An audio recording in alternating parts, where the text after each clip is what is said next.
Hello everyone, Trickster Fox here. Welcome to another playthrough on the channel.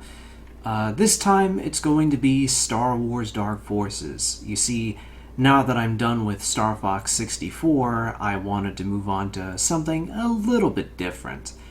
And by that I mean I actually wanted to do what is known as the Star Wars Jedi Knight series, although I am going to be doing only 3 games that are a part of that series, starting with this one, Dark Forces, followed by the sequel to this game, which is Dark Forces 2 Jedi Knight, and then after that it is Jedi Knight 2 Jedi Outcast. I will not be doing playthroughs on Mysteries of the Sith or Jedi Academy. I just don't want to play those ones. I just want to play the ones that I think matter, specifically the ones that feature, well, the main protagonist being Kyle Katarn, who starts off as a mercenary working for the rebellion, and then learns later on that he in fact has force powers. Well, in any case, let's get started, but before we do, we cannot go with the practice run file because, well, as the name suggests, it's a practice run file. We're going to be putting on a new file to do the playthrough proper on, and our first mission is going to be the secret base. Now, the deal with this mission is that, well, essentially, Kyle Katarn has to steal the Death Star plans. I can't believe I screwed that up. So, Prologue Mission 1, the Death Star plans, Operation Skyhook, Phase 1. Wait, did I say Phase 1? I meant Phase 2. I am so sorry about that. Not sure what Phase 1 was supposed to be, not that it matters. Maybe it's what happened during the time that Rogue One happened. Not that it was a good movie, all things considered. The only Disney Star Wars movie that I cared about was Solo. Yeah, I know, I'm that guy, and I'm sorry. I just like that movie more, okay? Anyways, confidential message from Senator Mon Mothma. The rebellion is counting on the completion of this mission, Commander Katarn. I hope success is on your side. And of course we gotta scroll down here a little bit. The Death Star plans are locked away at an Imperial secret base on the planet Danuta, where they await transport to Lord Vader. Very little is known about the layout of the base itself, so I'm afraid you will have to act as your own reconnaissance. Alright, that's fair enough. Once you have the plans, get out immediately. Operation Skyhook will deliver the plans to Princess Leia on the consular ship Tantive 4. She will then continue the mission. And as I've said before, well, in case I didn't say it before, I'll go ahead and say it now. All we really have to do is steal the Death Star plans, shoot down anyone who gets in our way, and get out alive.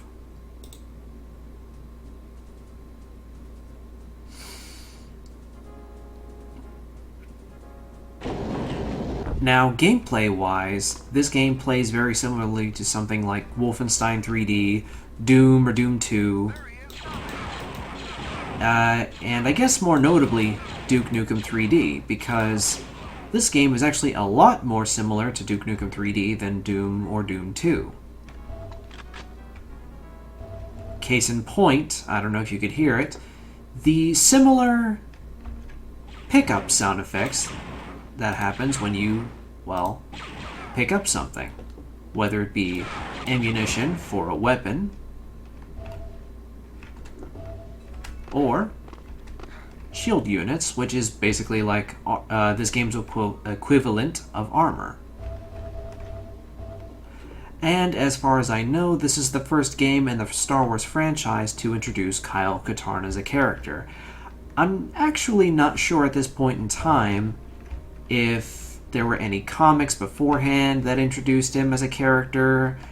I'm sure there might have been maybe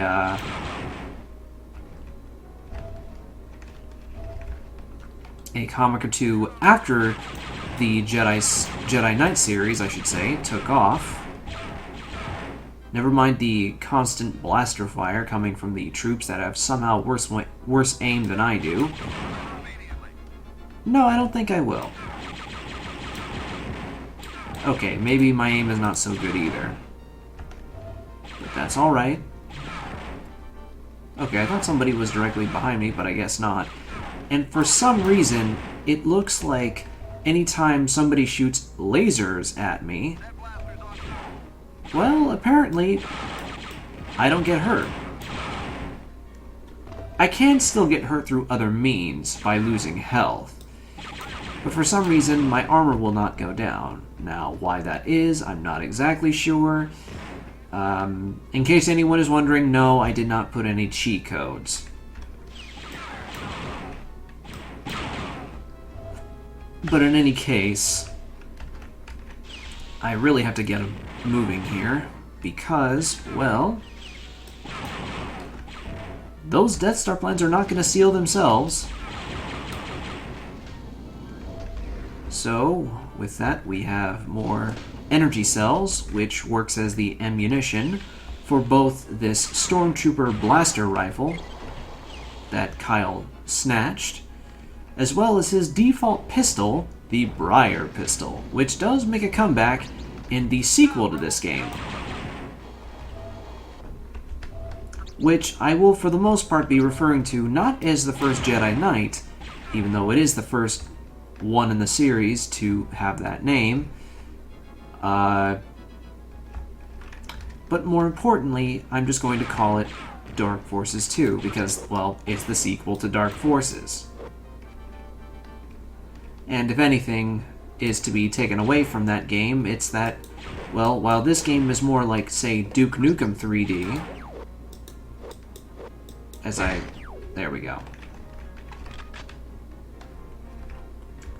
If this game is meant to be played very similarly to the likes of Duke Nukem 3D, especially since in Doom and Doom 2 you couldn't look up and down like you can in Duke 3D, well, Dark Forces 2 plays a little bit more like Quake.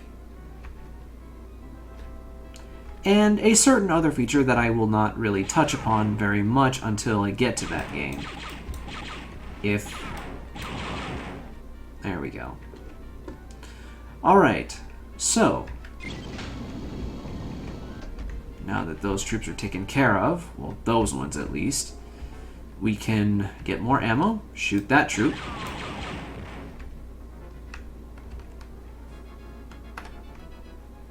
Let's pick up some more ammunition. Always important. I'm sure there's a cheat code for unlimited ammo, but I'm not going to stoop that low. Especially considering I already don't get hurt, despite the fact that I'm pretty sure I did not put in any cheat codes.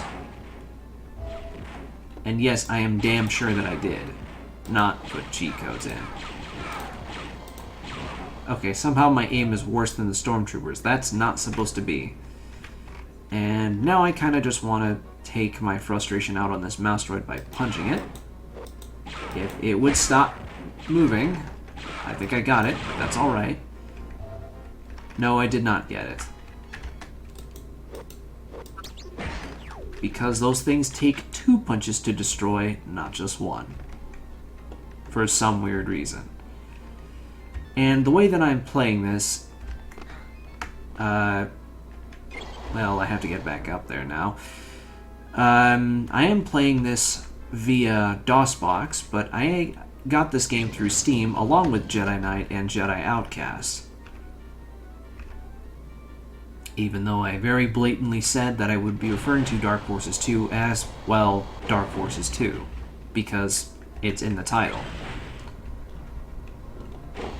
Ah, well. In any case.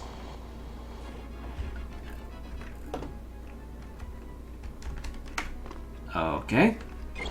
This may take a few tries, so if I don't get it in this next turn, I will just have to turn, or not turn, but stop the recording and get back to you guys when I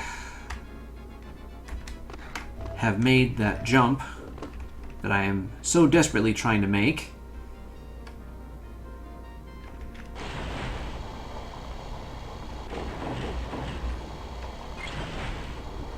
And get to the other side of that area. Because what's tricky about this is that you have to try and get a running start as well as jumping. Like that. Oh, hey, I actually did make it. That's cool. To make it over here. And there's nothing really here worth getting besides some, well, more ammunition. I'm full on armor. And I can't really do much else, considering I cannot take damage, at least not by blaster fire, which isn't the worst thing in the world. I can still get hurt by other things, but, yeah, again, I'm really not sure how that even works, or what even I did to prevent myself from getting hurt by blaster fire, because I did not put any cheat codes to make me invincible. Like, at all. Maybe it's just a bug with the Steam version? Which is fine by me. Doesn't really bother me at all. Well, my lack of aiming bothers me a bit. No, there we go. Alright. That's one. And that's two.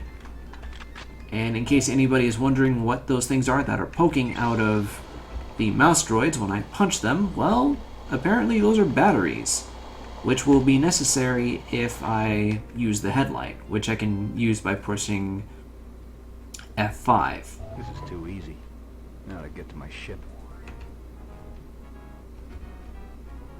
And in case anyone is wondering why this DOS style of music is playing, along with the somehow more primitive sounding, well, voice work sounds. I swear I'm good at English, okay? That is because the PlayStation 1 version, yeah, this game got ported to the PS1 apparently.